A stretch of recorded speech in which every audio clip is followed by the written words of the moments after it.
How accurate is the most published book on the planet? I guess we will have to find out.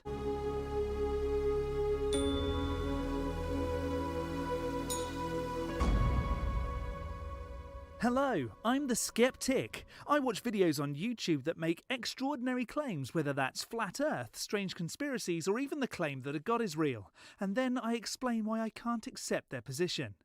Before we get into today's video, please do subscribe, hit that bell notification to be alerted for my next video, and drop a like. That would be incredible. In this God Squad video, we look at faith Q&A. Kate has a couple of videos offering her limited and quite honestly incorrect understanding of how the world works with belief and evolution. So I thought it would be great to take a look at her content to see where she's getting it wrong. Is the Bible accurate? How can we know? In the last 2 episodes, we looked at the unbelievably precise measurements of our planet for life, and then the likelihood of a cell being created on accident. Firstly, isn't the saying by accident? Sorry, already getting off topic. I think we can all agree that our planet and the fact that we even exist is astounding. But maybe you still aren't convinced that that necessarily means we have a creator who has purposefully designed us in our world. Correct. The coincidences and random chance that led to the development of life is incredible, and the scientific explanations for how it all happened are fascinating. And no, I see no evidence of a creator, so... I really want to tell you that you are not an accident. You are not the result of cells bumping together randomly.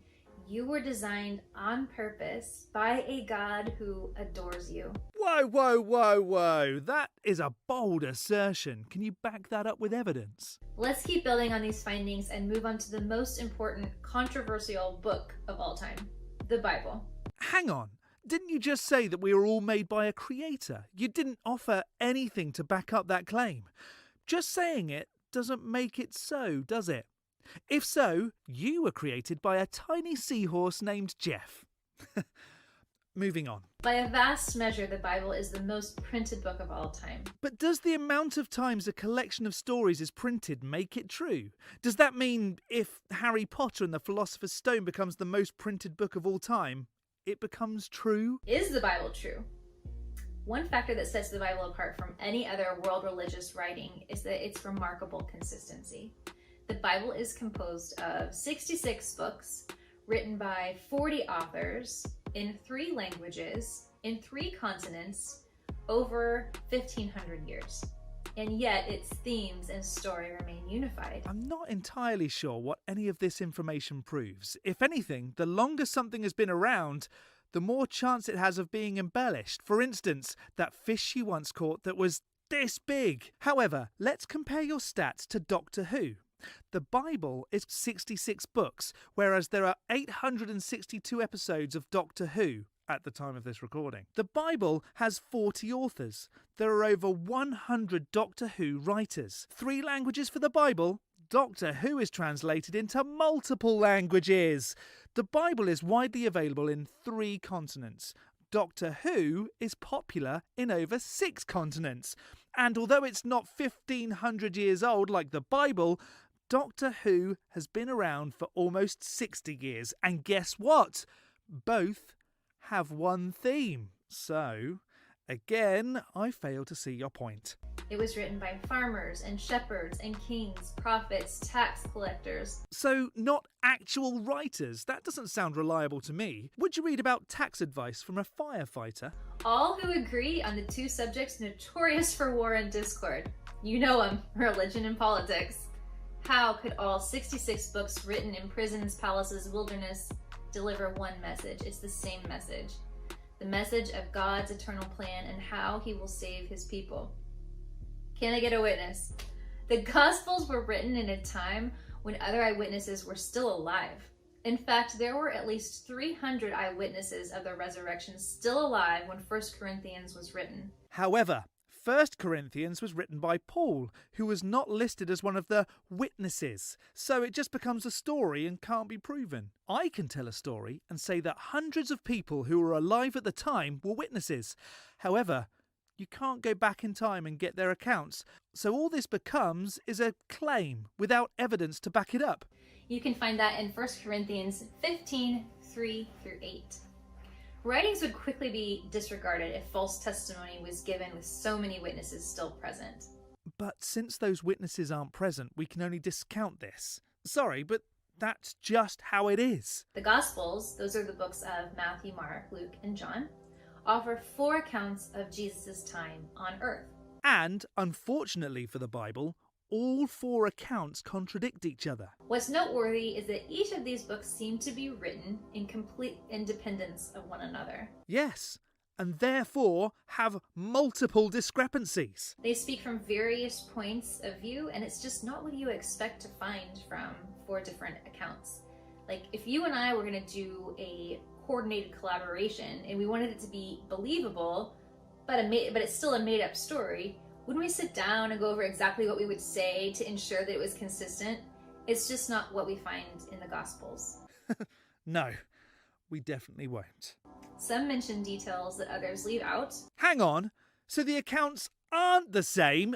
One might tell the first part of the story, and the other might tell the second, and it all depends on the author's point of emphasis. Well, that's convenient, isn't it? Kate then goes on to explain what the 4 storytellers speak about, further confirming that they don't say the same thing. It's more that the theme is the same. It's like you asking 4 friends to tell a story about dinosaurs. There may be similar parts of the stories and the theme would essentially be the same, but that doesn't tell you anything about how true they are. Let's talk about the misfit heroes of the Bible. Now, if I were going to write the Bible, I might have conveniently left out that Moses committed murder, or that David killed a man because David got his wife pregnant, or maybe that Paul relentlessly persecuted Christians. But these and hundreds of other sins and details and stories did not get left out.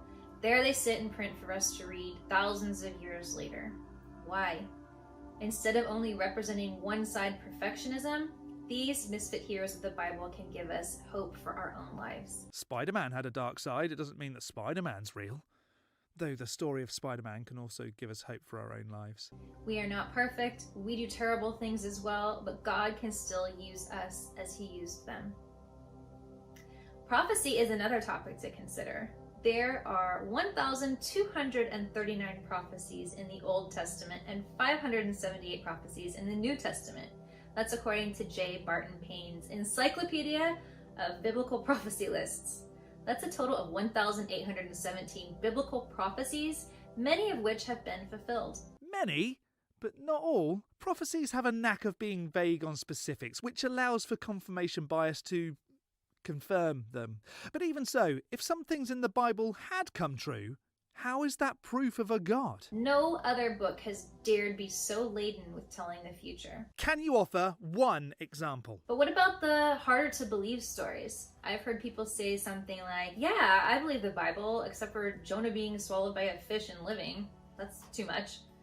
Well, why wouldn't be Jesus rising from the dead or even the whole earth flooding? I'm just not sure. I don't accept any of the stories in the Bible are true, as there's no evidence to back up any of them. So this, to me, is just waffle. It's important to say that God is not constrained by the natural laws He created. Can you prove that? And honestly, I don't think that humans would be happy with or without the miracles. For example, if He had never done anything supernatural outside the laws of physics, we would question if He was really there or if He was truly powerful. I'm questioning that anyway.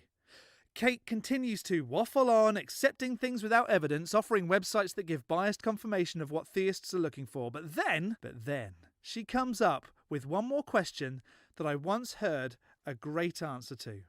And perhaps you'll like it too. Does archaeology support the Bible? The Bible is not a collection of cleverly invented stories, according to 2 Peter 1:16. It is full of names, people, places, stories that can be verified. Thousands of ancient writings from hundreds of sites have been excavated, confirming the Bible's accuracy. And if in millions of years New York was dug up, would that then confirm the existence of Spider-Man? Ha!